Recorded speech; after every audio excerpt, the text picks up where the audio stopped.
This text then gives us an eye view of ancient Atlantis, where all of us were embodied. We were there.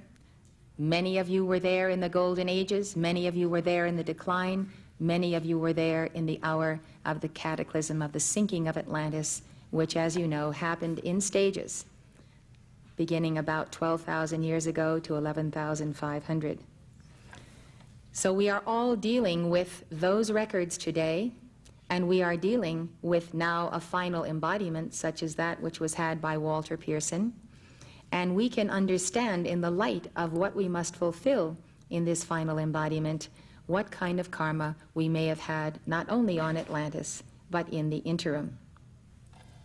This book becomes a fundamental text for every Chela on the path, but it is heightened in its meaning by the teachings of the Ascended Masters, which are added to it, almost as an update. In a decade, it will be 100 years since this book was written. Many new teachings have come to light, many new dispensations. What I would like to tell you about our belief in karma is that we do not believe that every last jot and tittle of every act and deed that we have ever committed against life must necessarily be balanced before we experience the resurrection and the ascension. First of all, we have the more recent dispensation, which has come since this book was written, regarding the fact that the Lords of Karma and the 4 and 20 Elders have stated that we may make our ascension having balanced 51% of our karma.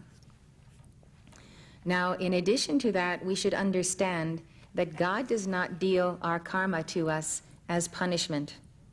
Karma is a manifestation of an impersonal law as well as a personal law. There is the law of justice, and there is the law of mercy. There is the law of divine intercession, and also the Guru-Chela relationship, where the Guru may take on for a time a certain portion of a Chela's karma, or for extraordinary and exemplary service may balance it entirely. The purpose for us to bear our karma is because karma is our teacher.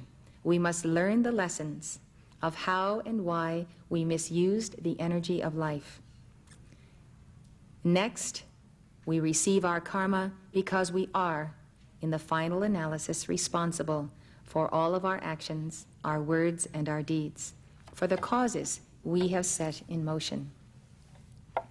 If, therefore, we have a certain karma that is grievous to be borne, that may require several lifetimes to balance, and if we embody and live a life of service combined with a violet flame, giving much mantras and decrees, and totally committing ourselves to the service of life and giving all that we are, God may take this exemplary sign of our daily deeds and shorten the days of our travail.